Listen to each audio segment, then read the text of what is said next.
Hey guys and gals. Hey everybody. Welcome back to a new episode of Soaps and Sass, GH edition. Absolutely. Hope everybody's well. We are talking about episode 25 today in our podcast. Yes we are. Week of June 23rd to 27th. And as usual, I forgot to introduce myself. I am Mama Sass. And I'm Baby Sass. And honestly, I don't think it's that big a deal, especially if it's just after the introduction of the episode or whatever, or before we get into it. That's true. But it's always good for, new listeners to know who he is. Okay, so as you know, we started a kind of a new format, so our recap is going to be a lot shorter, so we have more time to talk about stuff, so why don't we just jump right into it? Alright. Do you want to do it or me? I shall go ahead. Alright. Okay, so on Monday's episode, Tracy makes a public display, which is fantastic. Jordan and Curtis take a trip down memory lane. Portia is rattled, and Kai shares plans with Trina. Nina is taken aback. Wasn't she taken aback last week? She's always taken aback. I guess so. On Tuesday, Nina seeks help from an unlikely source. It didn't seem that unlikely. Carly pleads with Michael. Drew gets inside info. Portia lashes out, and Curtis reassures Trina. On Tuesday, we just did Tuesday. Wednesday, Dante and BLQ of Brooklyn discuss Gio. Alexa seeks out Elizabeth. Martin gets bad news. Marco makes a delivery, and Cody follows orders. That was fantastic. On Thursday, a conversation with Sunny leaves Carly concerned. Jason gives Dante a new perspective. Lulu has advice for Lucas. Brooke does not like what she sees. Brooklyn. Sorry, no, I wrote Brooke, but it's because I'm like, I don't want to write out her whole name. But yes. when either of us say Brooke, we mean Brooklyn. Yes, I'll be very specific with Brooklyn because the actress that plays Portia, her name is Brooke. So in case people dear God, happen to know her name, don't want to get confused. So Brooklyn doesn't like what she sees, and Marco makes a discovery. And on Friday, Sunny is in for a shock. Jason and Carly walk down memory lane. Everybody going down memory lane this week. Right. Daisy's loved ones gather for her christening. Anna faces some tough questions. Chase and Brooklyn make a realization. Yeah, where you want to start first? Ooh, let's start with Tracy. That woman. Tracy's fantastic. Oh my goodness. Jane Elliott, thanks for delivering the goods this week. And thinking about it, because, hold on, let me just, I'm pretty sure this is after Martin falls and hurts his back. Well, I think all of that happened this week. All of it happened because this week started. Yes. We almost have to start the podcast over because you already spoiled the surprise. Although I guess people have seen it, but I have no clue what surprise you mean. But okay, Martin falling. I don't know how that's a surprise. Okay. If anything, that was a shock. I'm like, oh gosh, I don't know how that's a surprise. Like, okay, sure, it was surprising because we weren't expecting him to drop so, but I don't know how it was but I don't know how it's a surprise. We're so messy. We are, but I'm not starting this podcast over just because you think Martin falling is a surprise. Shock is what I meant, but okay, go on. So Tracy, in just her overarching pettiness, pride, and all that, and all the things that make Tracy Tracy, was just so entertaining. And because Cody came in with the plan that I was saying they should do. I just didn't know how they were gonna explain away the fact that it was in a glove compartment, because I'm like, how do you have ketamine in a glove compartment for? But it worked. I love it. I love that Michael came up with the plan, and I'm just like, good on you. Yeah, I think what was so great about this scene, I don't know why Drew and Martin did not see Tracy's double cross coming. Martin and Drew were completely stunned and surprised at the double cross, and it's like, why? And what I love though is how you kept saying Drew is an idiot for saying to the public on camera, yes, I have talked to the PCPD to drop and clear all charges against my Aunt Tracy, and then Tracy comes in and it's like, you idiot. It's now been announced very publicly. You now have no leverage whatsoever over Tracy. Nope. And I remember us talking about it because we don't know how it works in the States, but we do know here in Canada, if you if you drop charges in the States, we were saying we don't know if you can reinstate them at a later time, I guess. Mm-hmm. But here in Canada, it's like once you call the police, it's out of your hands. If you don't want to testify, you don't testify, but you can't drop the charges. It's like it's the Crown or the judge who decides whether they can. I say the Crown. Yeah, the Crown, which is basically the equivalent of the DA. Yeah, but it said the judge, which is why I was like, No, the Crown is actually the lawyers. Yeah, so where I stopped, I'm like, no, that's not the case. Yeah. It's like the Crown, so the prosecution will decide if they can prosecute and win. They will do so. They'll proceed. Right. So to all your Canadians out there, good luck on that one. Well, I mean, it's just a stupid premise to begin with. You're using the law for your own internal shenanigans in Putin. So what? How dare we dash Putin in there? Oh, I'm sorry. That's a local expression. Je veux rien savoir de ta poutine interne. I don't want to know about what don't air your dirty laundry, basically. Why are we throwing Putin in there for that saying? Hey, listen. What did Putin ever do to the people? Except be such a delicious, savory meal. Okay. Yeah, if you get the right one. So that like you said, Cody comes in, saves the day, which you fully predicted and expected. Fully predicted. Yep. So that was fantastic. Brooklyn and Chase were looking on, and Chase was like, should I intervene? Brooklyn was like, mind your business. That was freaking-tastic. But I will say, I love how Brooklyn, like Tracy called Brooklyn for advice, and then Brooklyn's like, I'm not letting you face this madness alone. So they go to face the madness, and then Chase is there, and Chase is like, what, you telling everybody about my humiliation? And she's like, no, I'm your support. Chase is my support. It's like, wow. Which was, an interesting twist of irony. So it's like, okay, well, you see how that worked with your mother and Gloria. Like, you can't be mad about that. Which I think she said she wasn't mad about anymore. She understood, but she's still mad about everything else. But yeah, then Martin was lunging at Tracy to get a paper out of her hand at one point. And I don't know that he didn't know he's at the edge of the stage. I don't know how he didn't put his hands out to break his fall.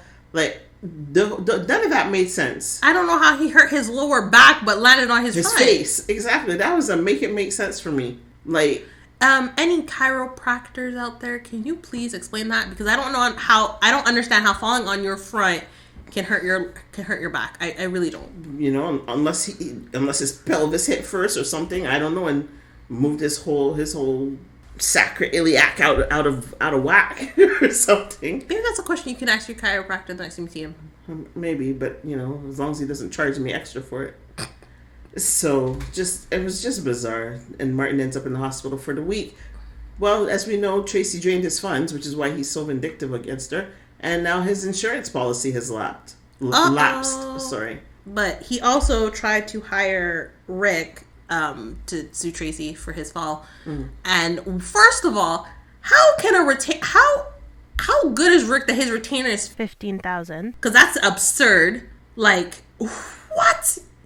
I'm like, I guess because he's protecting the rich and famous, he can afford a retainer fee like that. But to the lowly people of middle class, of the working class, nobody can afford that. So, I don't know.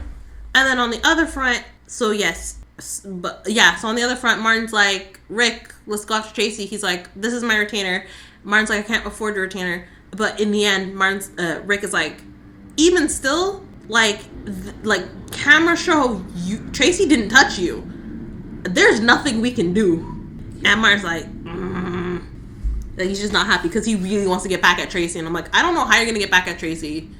Honestly, I don't. Nope. Because so far, there's nothing I can see currently that Tracy has done that would warrant you going after Tracy that would actually get you a win. Nope. I mean, we know why you want to go after her. She bankrupted you, or virtually. Right? Unless you go after Tracy in deception because of the foolishness of Sonny's financial team, you ain't gonna win that one. And he don't know about it. Mm-mm. But in any case, so that was my comedy moment of the week, was Martin's fall. It was just so ludicrous and so ridiculous. I had to laugh. That is fair. What's your comedy moment of the week? I don't know if I had one. Okay, well then I'll go with my comedy moment number 2. Teenage boys. Teenage boys are always good for a laugh. Danny and Rocco got a job at the Metro Court Pool this summer. They're working with Gio. They're, I don't know what you want to call them. They're like pool attendants to help the guests, get them towels, get them drinks, what have you. And I don't remember if it was Danny or Rocco. So I'm just going to say these two chicken heads cleaning up behind the guests, and they want to be folding up a used towel for reuse. Oh, it's Danny. And Gio's like, what doing? It's like, well, he barely used it. He barely touched it. You musty, dusty, dirty teenage boy. Put it in the basket. What are you doing? And this is why I don't go to public pools. This right there. I don't understand how that could be the reason you don't go to public pools, seeing as how you would take your own towel. I don't go to public pools because people are musty, dusty, and dirty. Well, you don't. It doesn't matter if you don't go to public pools. You don't like to swim none away. That's part of the that's part of the reason. And even if we had a private pool, you wouldn't go in it because you don't like to swim none away. You don't know that. If I had my own pool, I tried to get you to get an own pool, and you said no. I know, but I was trying to buy a house with a pool though. That's my point. And you said no, and it was a beautiful house. You said baby sass. And you said you have to clean that pool. Baby sass. Yes. That house was over $1 million. Do I look like I have $1 million from $1 million house money? But your dream house had a pool? It was not $1 million. But it still had a pool? That's what I'm saying. If I had a pool, I would use it. If I have me on pool, what is mine? Right, but you still said you would have to clean it. Yes. So you would use it far more than I, but it's not that I wouldn't use it. Would use it. Why are we bickering in the podcast again? Because it's entertaining and no, it's not entertaining. I don't like it. I didn't say it was entertaining for you. Mm-hmm. Anyway, the boys in the pool, musty towel. You don't go to public pools, right? And that was my comedy moment of the week. I could possibly follow that up with Lulu watching her little boy at work the entire day because she ain't had nothing to do. How about write that other article that you're using to back up your adoption story? Like, for me, my comedy moment that ties in with that is Tracy giving Rocco a tip and then him bowing. I'm like, why are you bowing? Why are you bowing at Tracy for? You could just do like a little nod of the head and say thank you. You don't have to bow. But I guess because Tracy is entitled as she is and considers herself royalty, you felt the bow was necessary. But please don't go bowing to other patrons. They're gonna look at you like, what? Oh my goodness, that was funny. What had you hot this week? So the first thing that had me hot is I want to know who the heck is walking up into this Quartermain house and going to this poor little innocent baby and messing with this baby. Like, seriously, because oh my goodness, Sasha put the baby down in a nice, beautiful yellow onesie, having her facing one way, as Sasha said, away from the door because she doesn't like it. I'm still impressed at how you caught the color of the onesie because it was so blatant. It's like honestly, when they after we got the whole shadowy figure, I was like, okay, something's really gonna happen to this baby, and then we panned back. Because also Daisy started crying like right off the bat. I don't know how the monitor didn't pick it up immediately because it's like how this baby crying? It takes 20 minutes, not actually, but I'm giving it 20 minutes for this baby for the sound to actually reach the thing for Sasha. Lord have mercy. No, because because whoever was in this room had enough time to change this baby's onesie to a pink one and then flip her on the bed and leave and get out because. After the person was gone, Daisy started crying again. And that's when Sasha's like, and goes to Daisy. So I'm like, so I say 20 minutes. It's not actually 20 minutes, obviously. If anything, it's a good 5 minutes. But even still, like, huh? But I will say, the second I caught that baby was flipped around in a different onesie, the words that left my mouth was, that's a different baby. Yes, that is what you said. Because I'm like... You did say it was a different baby. Because I was like... Either it's a different baby because the baby slipped around and in a different onesie. But that's what I said. Cause I said, why do you think that's a different baby? What did you see? And what your response to me was the onesie was yellow, which I didn't catch. I obviously caught the baby was flipped around, but I didn't notice that the color had changed. Right. So I'm like, okay, that's a different baby. The onesie's not the same. She slipped around because I'm like, how do you put the baby back in the wrong position? Like this can be obvious to anyone who walks in because obviously she can't flip herself around as Cody called out. I don't know about obvious to anyone walks in. It would only be obvious to Sasha because she put her down that way. Fair enough. Either way. Either way. So yes, baby slipped around in a different onesie, and it's just like, okay, it's a different baby. That was my first gut instinct. This is a different baby. But then I had to pause, and then I had to be like, hold up. Either in this situation, it's a different baby, or the person just for some reason wanted to change the onesie because I guess Daisy had an accident and soiled the other one or whatever reason, or just preferred pink and thought yellow was not a great color for her. I don't know. But how the person did not put her back in the same position as before boggles my mind. But I did say to Mom that my theory is that they flipped the baby around and put her in a different onesie, so Sasha will think something's off and make her seem crazy because of her past trauma. But you said that makes sense. Well, I don't... Yeah. I mean, I don't know they're trying to make Sasha seem crazy. I know, but I don't even know how to word this. Sasha's already doubting herself, as we saw later in the episode, right? Which is what had me hot is, why is Cody not taking Sasha seriously? That yeah, I was like, listen, it's like, oh, could have been Michael, could have been a nerd, or family member, could have been a nanny, yada yada. It's like, and all do you of that think it was a ghost? And yeah, it's like that was me too off. much. That was too much, because it's true. It could have been anybody, but she then said, I asked them and they said not me. So why he then said you think it could have been a ghost is like, take her seriously. Like, I don't know. Maybe it's a hot button. Maybe it's my own personal filters. Mothers, despite this whole talk of baby brain and stuff, sure, okay, perhaps we forget some things, but we're not crazy. We're not stupid. Like, just, we know our kids, right? Like the same way she immediately said, this baby here, this not mine.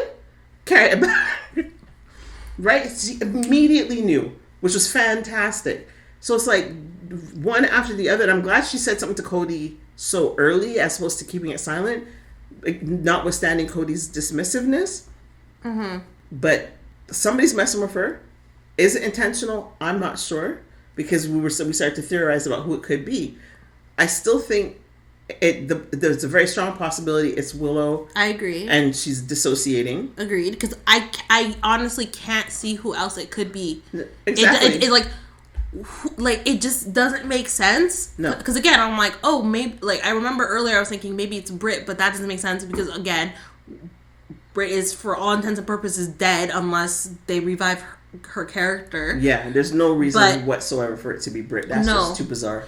No, but it's like, honestly, the only thing that makes sense is Willow. Because it's not going to be any of, as you said, it's not going to be any of the nannies, or I say any of that. It's not going to be like, it's not going to be any of the nieces or the nephews or the cousins or the aunts or the uncles. Like, it like, if it was any of that, we would see them, and it's like, but what do you have against the baby?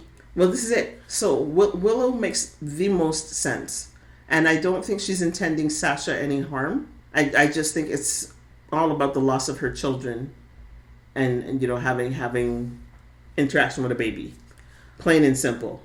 Right? Maybe she regressed back to Jonah. Was that her child's name? Yeah. Maybe something there. Right? Okay. But I don't think she's... If it's Willow and she's dissociating, I don't think she's intentionally trying to harm or gaslight Sasha. And I'll be surprised if that ends up being the twist. The other possibility we were talking about, and this was more my idea, like I struggle to sell it, Sidwell. You did say that, but that doesn't make sense. Yeah, exactly. It does not make sense. And the only reason I picked Sidwell is because we saw him looking at photos and a picture of Michael through the blinds, like we saw somebody looking through the blinds the other day. Right. But again, for me, the difference between that person looking through the blinds the other day when it was Michael, Sasha, and the kids, compared to the photos we saw, the photos were literally, like, the photos of them were of just them. Like, it was just pictures of just Sunny, pictures of just Dante, pictures of just Michael. Like, which I get in some cases, it'll be like, you might get a wide shot of who they're sitting with or just specifically them.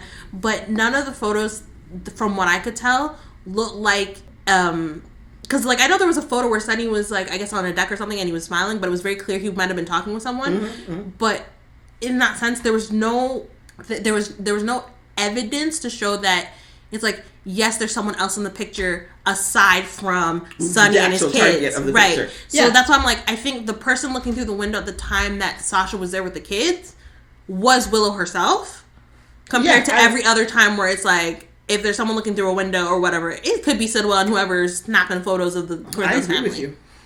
I totally agree with you. I just like to have multiple suspects, right? No, that makes sense. So, It's like we're playing a game of Clue. Who did it, where, and why? Right. Stretching on Sidwell, I recognize that. The other possibility that I see, and again, it's a big stretch, right? Willow's the most likely candidate. The other person I potentially see is Drew. But again, like, or caveat that Drew has paid somebody at the mansion to blah, blah, blah. But again, doesn't make sense. Why are you messing with Sasha? Your issues with Michael. Right. Right? But then again... But we've already seen Drew mess with the kids. That's what I'm saying. Then again... So, you know... It's like, at this point now, like, before Drew even started messing with Wiley, it was like, okay, how much lower can you go? Mm-hmm. Now it's like, oh, if you're willing to stoop to I'm going to manipulate children level, I'm like, there's nothing you won't do. So I'm like... Agreed. So I'm like, I see it, but I'm like, I hope it's just our initial gut reaction and that's just Willow. The question is it consciously Willow or someone else Willow? I think it's someone else Willow. I really do. I agree, just... Woo. So, yeah. Can I say another thing that had me hot? Yes, absolutely. Because that was it. I just didn't like Cody not taking Sasha seriously. Okay. Actually, and it's two other things that had me hot. But I'll go with the first one. The first thing that had me hot was Brooklyn. Brooklyn, you are looking at a file confidential that you don't want Dante looking at, you don't want Rocco looking at, you certainly don't want Lulu seeing. But yet, you leave this file with Rocco's name, big and bold, on a desk. Again, I'm still questioning why these children keep walking through the back door of the office. Like, why are you all in this office? Like, wait a minute. And why are the playing cards in the office, too? That's my other question. But anyway. I don't think it's the office. It's the living room. No, one of their living rooms. They have like 4 living rooms. It's not a proper office. But you have a desk in there for work? I don't think it's a desk. I think it's just a side table.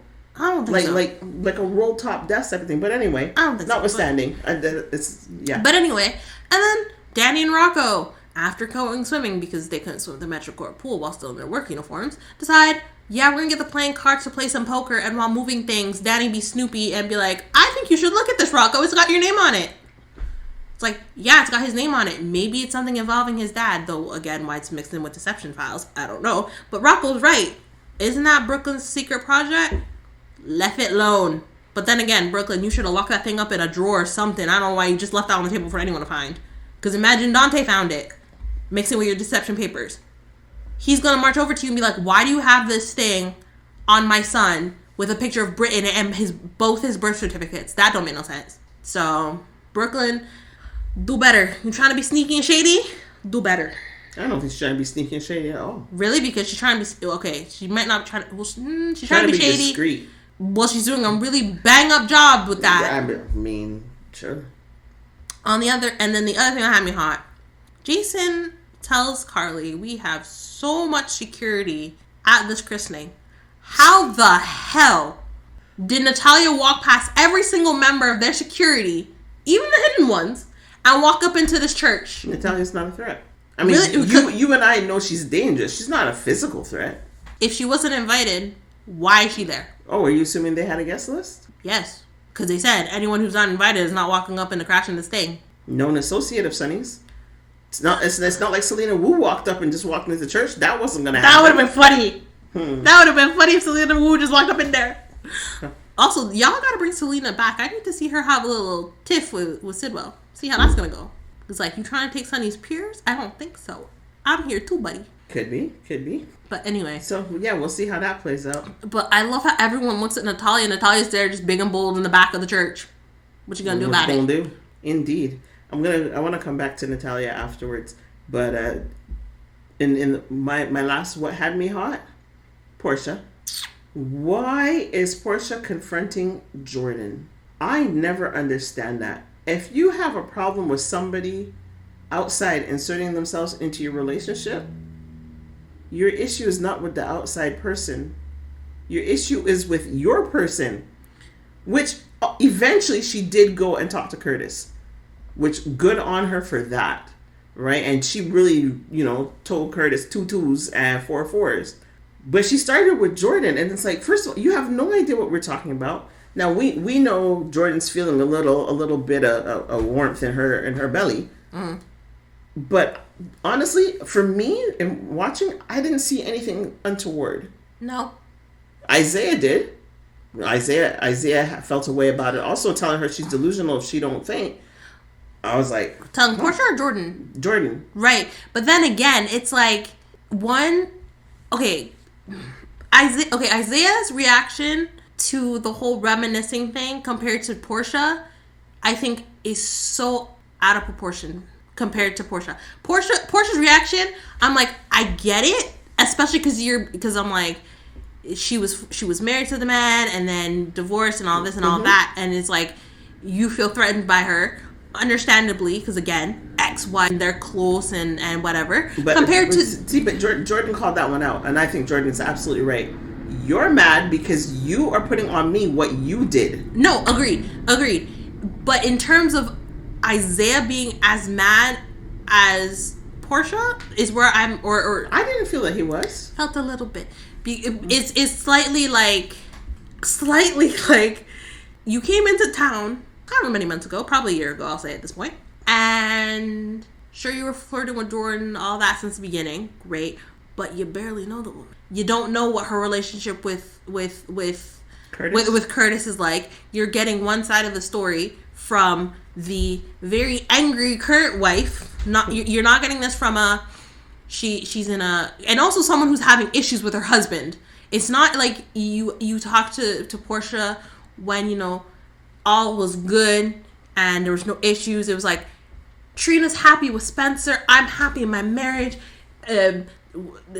Sorry, I'm going back in time when there was no issues because Trina wasn't sad because Spencer was dead and whatever. It's like Marshall is still playing at the club and whatever. It's like you didn't come in a point in time in their marriage where all was well, there was no issues, no beef, no whatever, and get like a pretty, not to say unbiased opinion or recollection, but more of Jordan and Curtis used to be married, but they had their little falling out for whatever the reasons are. That's Jordan's story to tell. But they're good friends now, and on top of that, Curtis is Jordan's son's uncle, so like you're literally coming in from a place of anger and frustration and all this. So what you tell him is tainted, I'll say, for lack of a better word. So his now perception of it is like, oh, she's having issues with her husband. You used to be married to her husband. And now I see you kind of being all cozy up with the husband. I'm not and we just broke up. I'm not liking that. So I think his view and being like, whatever he said is what you said, is a little skewed to a point. Yeah.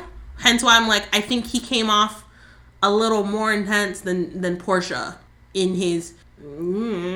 Okay, from the depth of feeling as opposed to the tone of voice. Yes. Okay, that's very fair. much so. That's fair. It's like, you don't know the story. You barely know Jordan. You barely know what her relationship with Curtis was like. So you have no right to speak, sir. What do you want to say about who called for that? Or sorry, there was another point I wanted to say because you had mentioned like Portia going after Jordan rather than going after Curtis, which I think is fair, and I agree to that point. I will add to that point, however, and this is more to exclude Jordan, because as we know, Jordan's like, I would never do to Portia what she did to me in my marriage.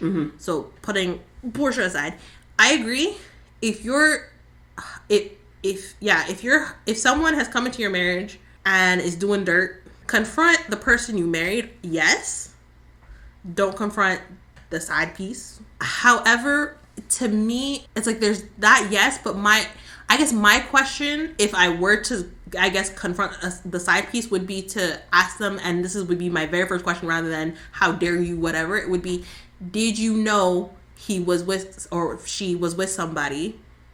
Because that tells me everything. It's like, if you knew, you're just dastardly and I hoped, and basically for me, it's like, well, I hope you experience the same thing I'm experiencing, because how dare you, put yourself in my relationship and ruin my relationship. It's like, I hope you feel the same thing. It's like, you have your relationship, you're happy, and then someone comes and enters into it and messes what you got. Rather than if it's someone who doesn't know, then it's like, okay, I can't put any fault on you because you didn't know. And I would hope if you did know, is they're trying to get with you, you would make the decision and be like, ha ha, hell, back up. I don't want you because you're with someone. And then I can put all my anger on the person who done did the dirty rather than, because it's like, really, I'm just like, and it brings me back to the thoughtful conversation.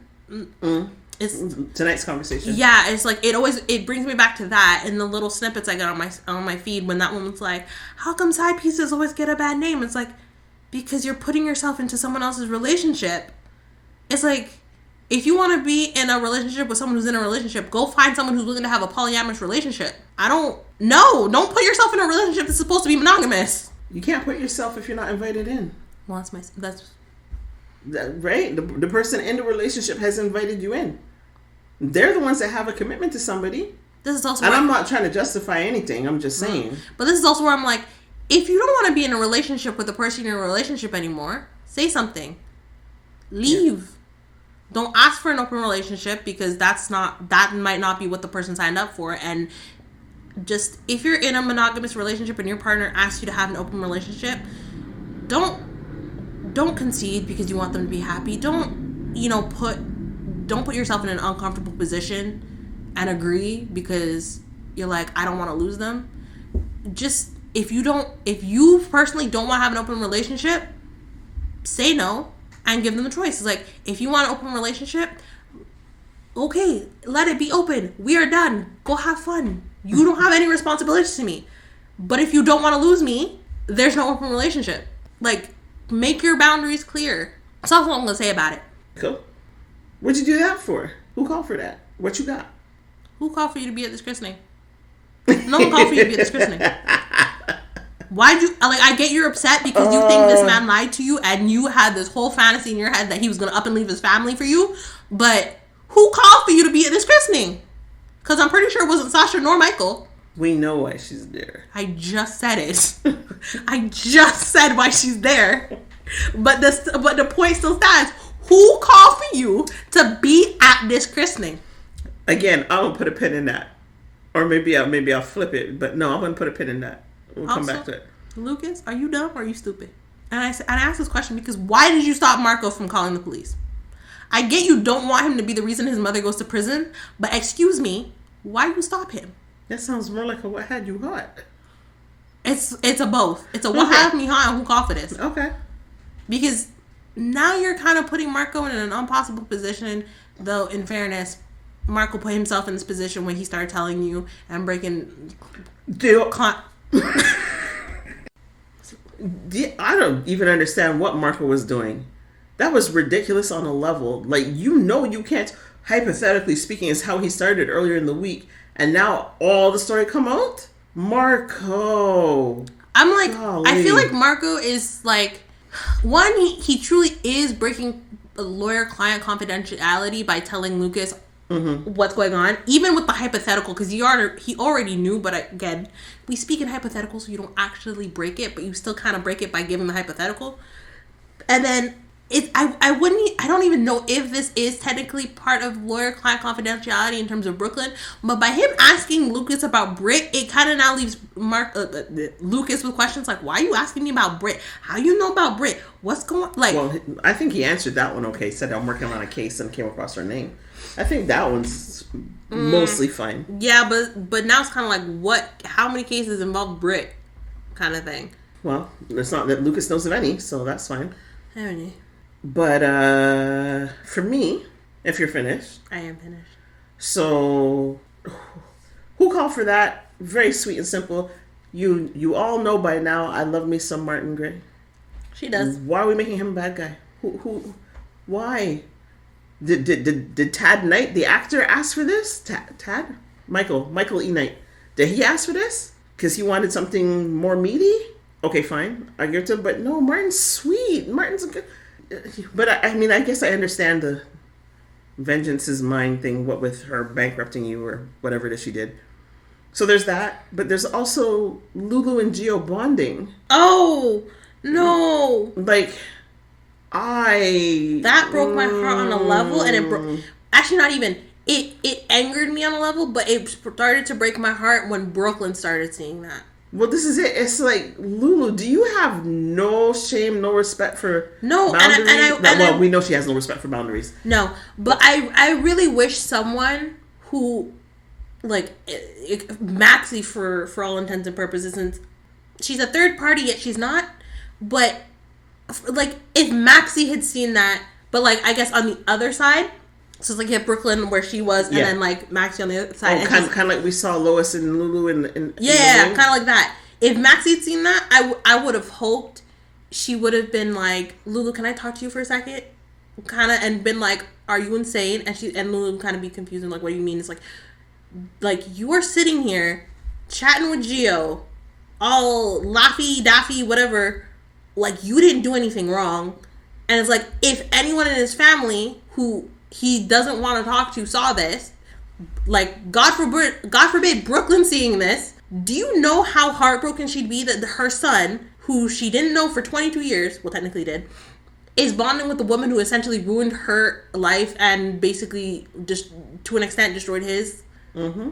It's like, and I think she'd be like, but to be fair, Lulu would be like, I'm just chatting with him.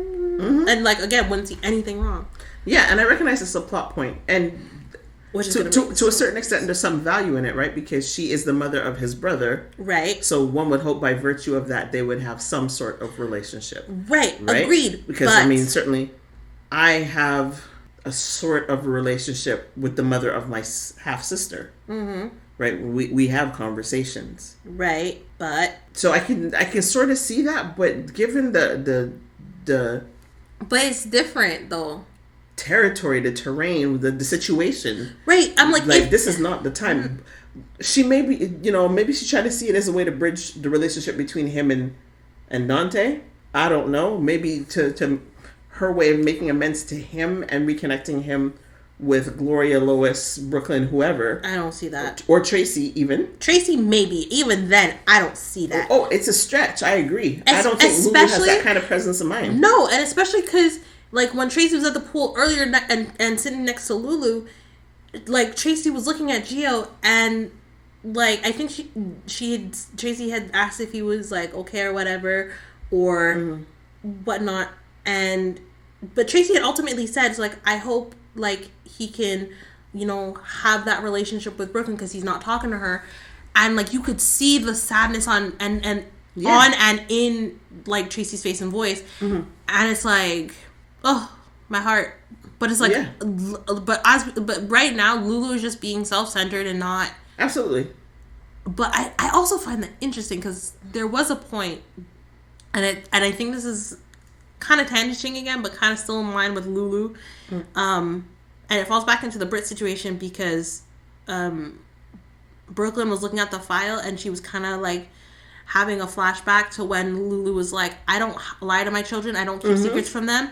And I don't know if I had asked or if you had said, like, if Rocco knows about, Brit and everything that... I don't think he does. Right? Which kind of leads me to the birth certificate and Rocco peeping in it. Yeah, I'm pretty sure that's it. where we're going. Yeah. And it's just like...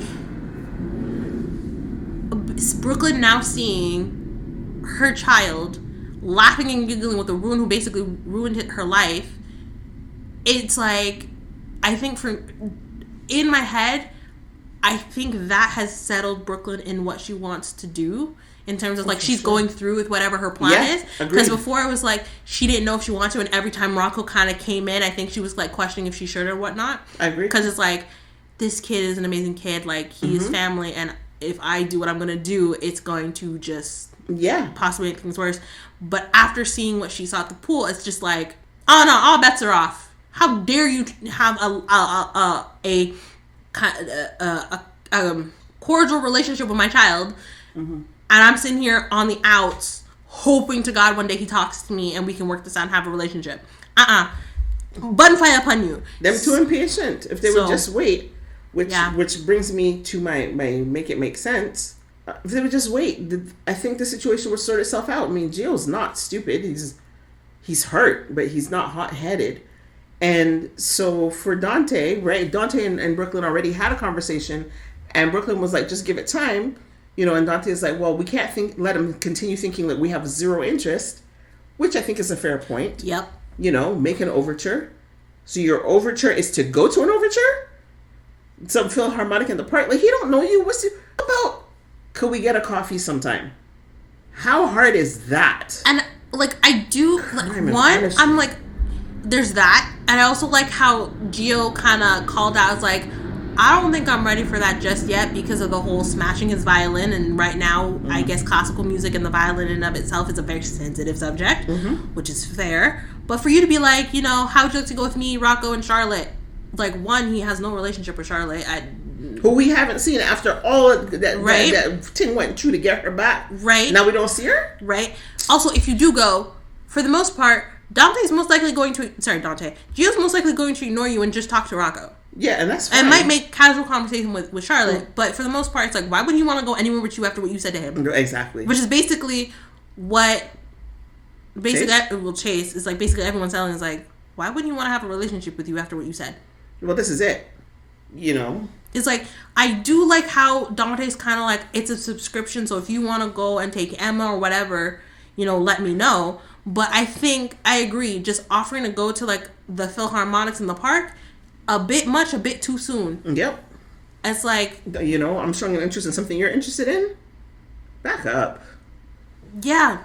I'm glad they're not kind of, I am glad that Brooklyn kind of is like, whoa, slow down, like, don't just go be like gifts and flowers and all of this and all of that and just pressure him, because it's going to be like overload, pushback, and just frustration, and you're really going to screw it up. But it's like, no, seriously, give it time. Yeah.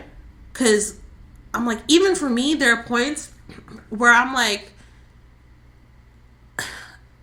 there's just points where I'm like I got someone on my mind. I'm like, I want to talk to this person, but I'm just like, but I kind of have that voice in the back of my head. It's like, is now a good time?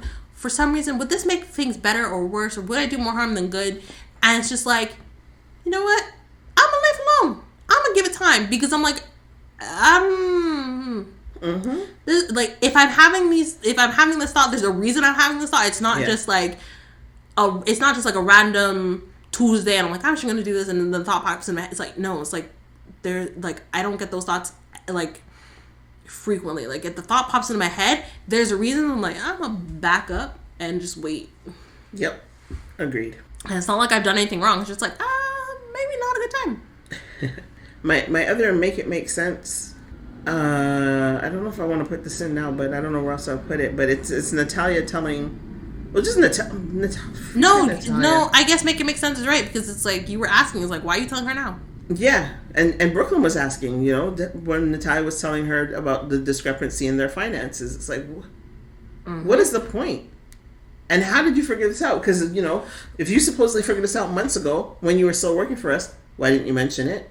And if you figured it out after you were working for us, how'd you know?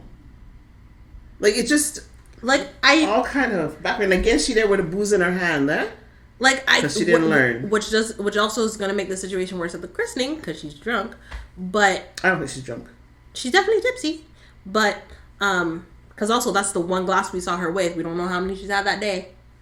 But, I do find her explanation to Brooklyn about, like, the reason why I didn't tell you sooner to be interesting. Because, like, I didn't notice it at the time. Well, yes, exactly. I didn't notice it at the time. When did you notice it?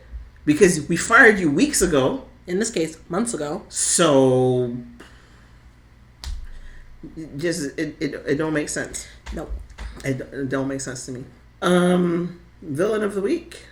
You don't have to have one. It's okay. Okay, I'm giving it a 0.5 point to Kai, because he's gonna lose a girlfriend.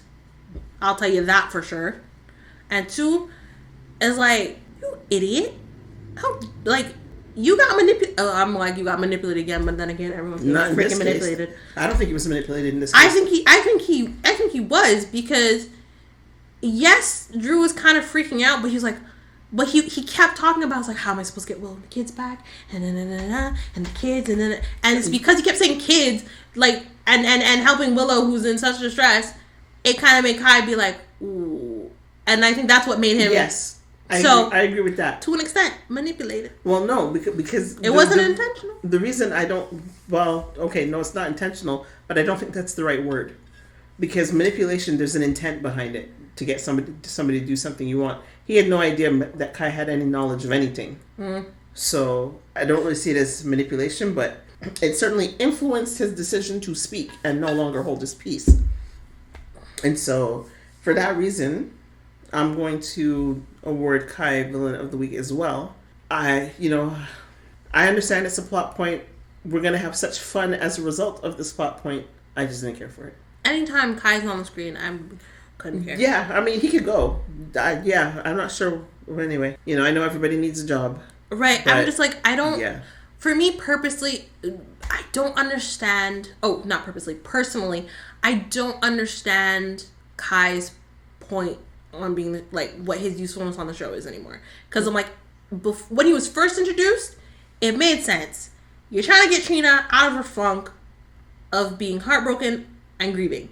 That totally got. After that, what? And then obviously his surgery and to help move along the storyline of Drew and his manipulation. Great. Now it's just like, what is your purpose? What is the point of you being on the show? I don't see one. He's not giving anything for me. Nope. Hero of the week?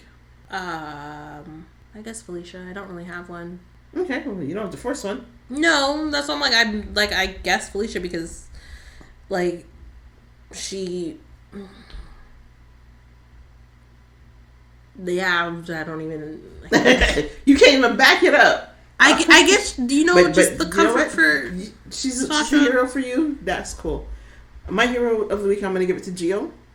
As much as I hate the fact that he and Lulu are bonding, I like how he came to her defense when the drunk guy was all up in her face. Oh, I'm like, that I'm like, I have no issue with, because even I'm like, this dude is just... Right? He was so off-putting and off-base. But I will say Lulu was giving all the sauce in that moment. Oh, definitely. And, then rescuing the guy when he fell in the pool. I was like, fall in the pool, sober up. Right, I wanted to see that, not just hear it. But anyways, so I give that to Gio. Enough said on that. Kesakake, the Delulu of the week. Well, Nathalia, for thinking Sonny's going to up and leave his family to go to Belize with her. My mercy. That was just... And unfortunately, because I think Marco is wrong about Sonny's intentions in this case. As much as I don't like Sonny, I really don't think he was intending to kill her. Marco put that in her head, and now she's gone and done stupidness, right? Simply because Sonny moved up her departure time. And then, you know who else is a villain of the week? The bodyguard, Paul. Why are you talking all your boss's business? Right? And so for Paul to tell her, well, Sonny was never on a manifest to travel. And so she just started spiraling out. Nathalia just started spiraling out. Clearly, it's when she closed the door and started talking to herself. Well, that too, yes. I wasn't really listening to her mutterings. But she just she's like, did I make all this up in my head? Everything that Marco said, and it's like, he's going to kill me. He's going to kill me! Basically, and sits up there like, if you're going to do it, you better do it in front of all these people. Right? So there's her. I mean, and she's like, did I just make up a story in my head? That's what I was wondering all the while. I was like, why does she think Sonny's going with her? I don't remember him saying that. Nope. But okay, whatever. And Drew's my other Delulu. For thinking that Tracy was going to go along with the story. I don't know how he did not vet the speech that Tracy was to give. Not that she was going to go along with it anyways. Nope. Right? What happened was always going to happen. But you just made it so easy for her. My most honorable and beloved nephew. Yeah, that made me want to puke. Are you serious right now? That entire speech made me want to puke. Because it's like, you are... One, if you're going to write someone a speech, make it sound like them. I mean... Don't, like... It's like, if you know Tracy would never say this, but you're like, then don't write it to make it seem like... Like, try to give her an opportunity to sound sincere. You know, the son of my dearly departed brother or something like that. He's part of the family, which is true. He's part of the family because he's the son of your departed brother. That's a fact. Right. It's like, like she could be up there and be like, ladies and gentlemen... As you know, these past few months have been very strenuous for our family, and I had, in haste, in light of information that had come to light, certain members of the family had been evicted from the property and had been whatever. But make it sound like the woman. Yeah, exactly. So there we go. I am. Oh no, save that for theories and predictions. Okay. Yeah, and I think I'm pretty much done unless you have a make it sassy. No, just Tracy and Lulu because they had All some the last sass. week. All right, theories and predictions. Go on.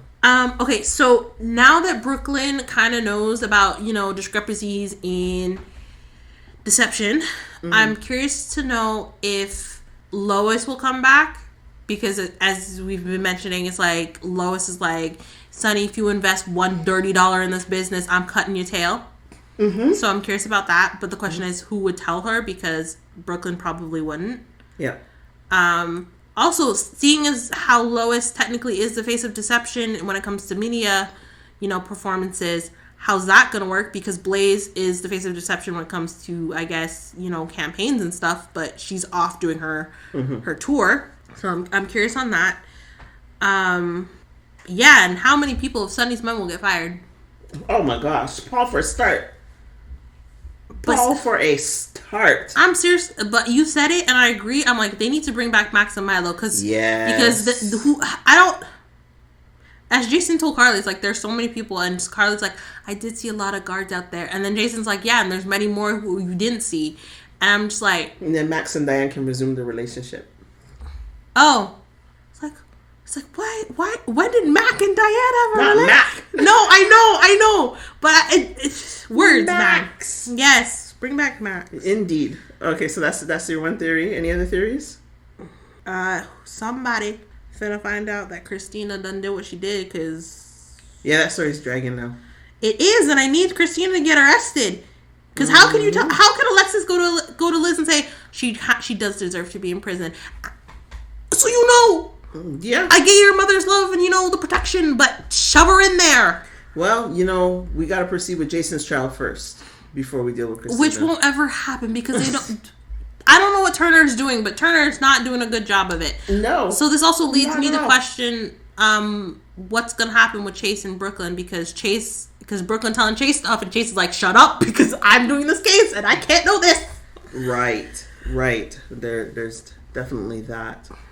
Also, will Sonny end up in bed with Turner? That is the ever-arching question. Oh, yes, that's something that I said earlier, right? Yes, so that's what I saw, the writing on the wall when they were having their conversation at the field. Right, the annual softball game. It's something we have not seen in a while.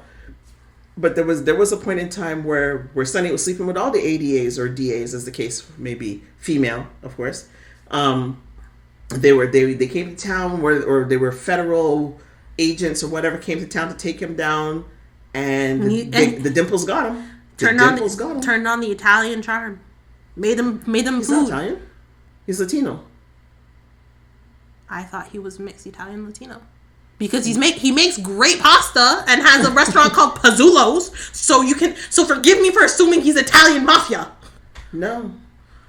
Also, his name is Son. Well, no, that can go either way in terms of Italian and Latino. So again, forgive me. I can't. Well, you never heard him break out the Spanish. Also, his name is Michael. So I'm like Michelangelo. Like he's named after his father. Again, Michelangelo. Like, forgive me for thinking the man is Italian this entire time. I'm like, sure, he has homes in Puerto Rico and Belize and all of that, but forgive me for thinking the man is Italian. Yeah. No. So there you go. That's what makes it worse.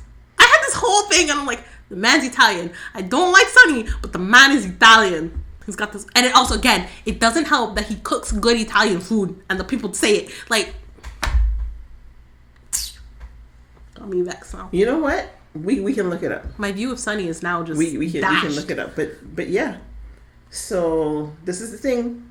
Still got to find out what's happening with Jason's arrest. Like, the charges were not formally dropped.